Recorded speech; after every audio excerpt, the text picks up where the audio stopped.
Welcome back, everyone. Today we're focusing on Chapter 4, Verbal Communication. The words we use, how we use them, and the impact they have on our relationships and interactions. Hopefully by the end of this video, you'll understand how language works, the different functions it serves, and the types of language we use every day, and some practical ways to improve your communication skills. This will all be very helpful towards your future speech here soon. Toward the end of the video, I'll give you some speech tips to help you with preparing. But first, let's start with a simple question. Why do we say the words that we do? Language is more than just talking. It's a system of human communication that uses spoken and written words, as well as symbols to share meaning. It's the single most important element of communication. Think about it. Without language, our ability to share ideas, to tell stories, or even ask for help would be very, very limited. Now, of course, there are rules of language. The way we use words isn't random. It follows these rules. The first one is semantic rules. It's basically dictionary definitions. Syntactic rules keep our grammar and structure in order. Basically, if there's a comma, you pause when you're reading them in a speech. The last one is pragmatic rules, how individuals interpret messages based on the communication interaction. For example, say, hey, that's cool. That word cool could literally mean low temperature, or it could mean awesome, depending on how it's used. That's how pragmatic rules are what let us figure that out.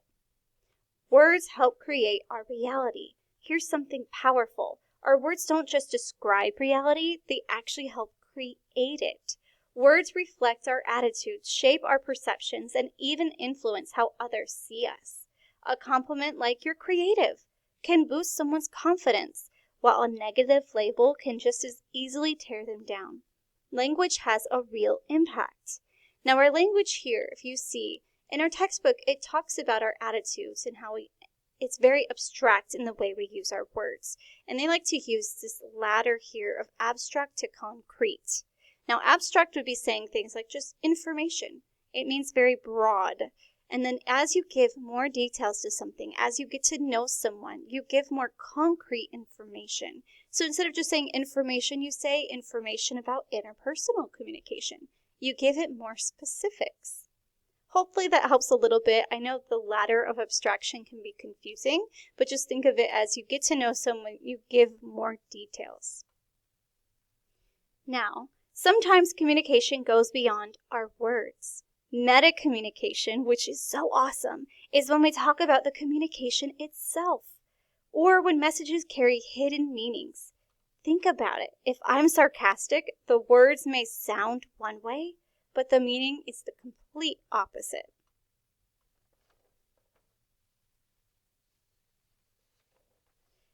This is where denotative and connotative meanings come in.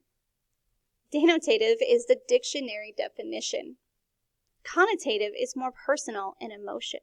For example, if I say the word home, denotatively it's a place you live, but connotatively it means warmth, safety, even stress, depending on your experience. Now, not all language is the same. We use a few different ways here. The first one in our setting right now is more formal. It would be academic, more professional use of language. Informal would be more common, how you would talk to your friends. So how you talk to your friends outside of the class versus in our class discussions will be very, very different. Jargon is specialized or technical words. Basically, if you're in the medical field, there are certain words you use that we might not understand. If you watch things like Grey's Anatomy, I know it's cheesy, they use different words that you might not understand, but it's jargon for that specific place. Colloquial, those regional phrases like y'all, like it shows you're from the South, there's different ways we use words that we'll kind of look at later with cultures. Other ones here is like slang. If we say, hey, that's cool, that's actually slang, and it's a different way of relating to words. Idioms is a figure of speech which meaning cannot be understood by interpreting the words literally. And the last one here is cliches, is anything overused. Now, of course, language can also hurt. That's why things like vulgarity, cursing, using profane language, biased language, showing preference in favor of a certain point of view, or even demeaning other people. Basically, even subtle language choices matter. Euphemisms, instead of softening the meanings by saying passed away, may sound very different instead of saying died. You don't want to be too ambiguous or relative because it creates misunderstandings. So the words you use do matter. So some tips for improving your verbal communication is repetition. The more you use these words, the more natural they become. Group similar words together. Start figuring out, what works together well. Build your vocabulary by reading and getting to know things around you.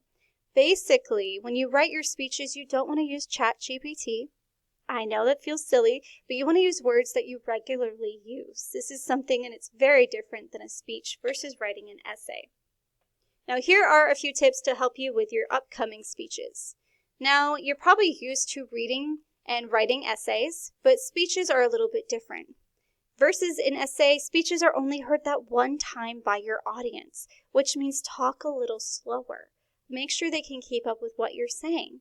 Don't give really complex sentences. You want them to be short, like everyday language, that informal voice we talked about. In speeches, you can repeat yourself. In an essay, they say not to, but for your speech, it's really good to repeat. It helps the audience remember more of what you say.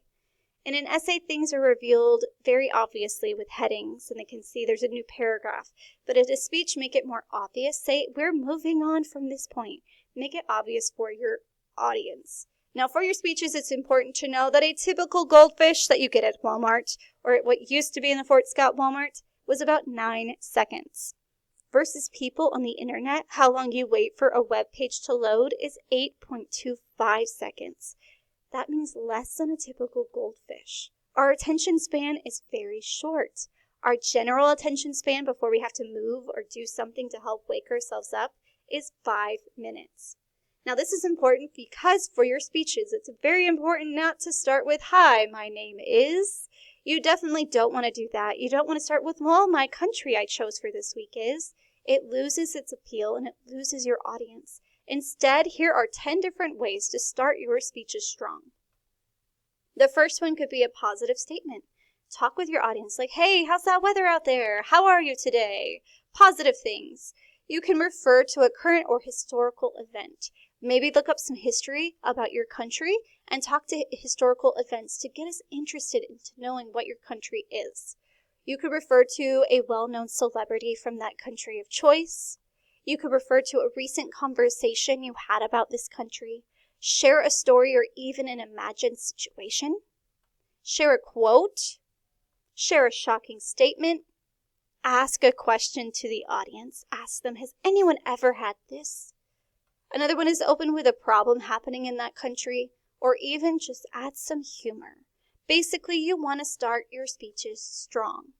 There are 5 functions for your speech you're going to want to follow for your introductions. Grab our attention. Do not start with your name or the topic. You want to ease us into this topic. Make it fun. And then you want to tell us why you've chosen this country. Why did you choose this one over other countries? What interests you? If we connect to you as the speaker, it makes us connect to that country. Introduce. See, this is where you get to say your name and your topic. I'm not mean. Grab our attention, tell us your country, and then introduce your subject and the topic you've chosen. Then you can transition to your main points of the speech. Now, your main points, your first one is obviously you're going to share one of the Hofstede dimensions. You're going to compare it to the United States. I recommend putting your percentages between the two on a slide. That way your audience can see the differences between those. Then you're going to dive deeper into your culture. Share us fun facts about your country. Tell us what's different, what's cool, what's some religions they celebrate, holidays they celebrate, things that matter to them. And then for your last of your speech, you want to talk about communicating with this country. What are something we need to know? Are they good at eye contact? If we're in a situation with them and we're working with them, what do we need to know to communicate more effectively with people of this culture? And then I was going to break down the outline. I'll break it down online because it's not letting me show, But some tips to get started is, of course, first pick your country and then start brainstorming. Start watching TikToks about your country. Start looking up different blogs about it. Brainstorming before you even start fully researching. Get into the topic. Then you can start researching and finding good quality sources. Maybe you find, oh, my country's really into this holiday. And then you could find it makes it a little easier to figure out what sources you can find. Start to organize it all together. Your outline, you're going to see main points and then subpoints underneath it. Those subpoints like A and B are what you'll talk about within that main point. And your big part here is practice your speeches out loud. Hear that verbal communication. Hear the words that you choose. And think about it from your audience's perspective. Does it make sense? Are they able to follow along? Hear and edit as you go. And hopefully that helps you reach the time length of your speech, which is, of course, 5 minutes. Create that rough outline, and if you need help, I am here to help you every step of the way. All right, wording your speeches, keep it simple. Avoid that jargon that we mentioned. You don't want to have very specialized terms. If there are some from your country, break down what exactly it means. I've had a student in the past who had a speech about precipitation, and the audience got a little bit confused, so instead use simpler words like rain. Keep those concrete words, which means be more specific. If we talked abstract to concrete, you want to be very specific in your language. Instead of saying, oh, they celebrate a lot of holidays, tell us which ones. And then keep it appropriate. Don't swear in your speeches. Be respectful of your audience. And then use comparisons.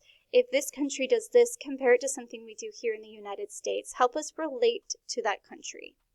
And yes, I'm speaking very quickly, but we only have so much time on this channel. But keep it personal. You're allowed to share your personal beliefs. It's not like an essay where you can't say I. In here, use your bias. Tell me your experience.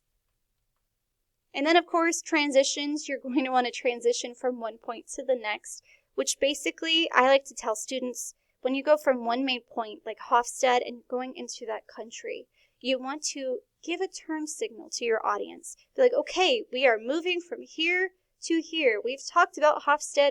Now we're going to talk about this country as a whole. Make it obvious that you've moved from one point to another. Now, this is the requirements of your speech.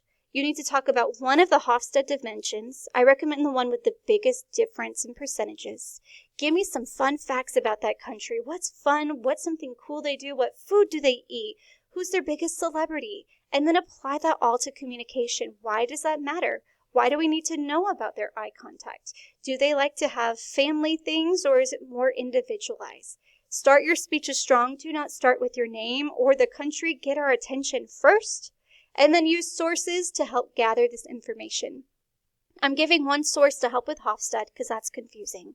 But find 2 more sources like fun facts and communication styles they have. And then, of course, practice your nonverbal communication, and that's what you'll learn in the next video in Chapter 5. Have a wonderful day.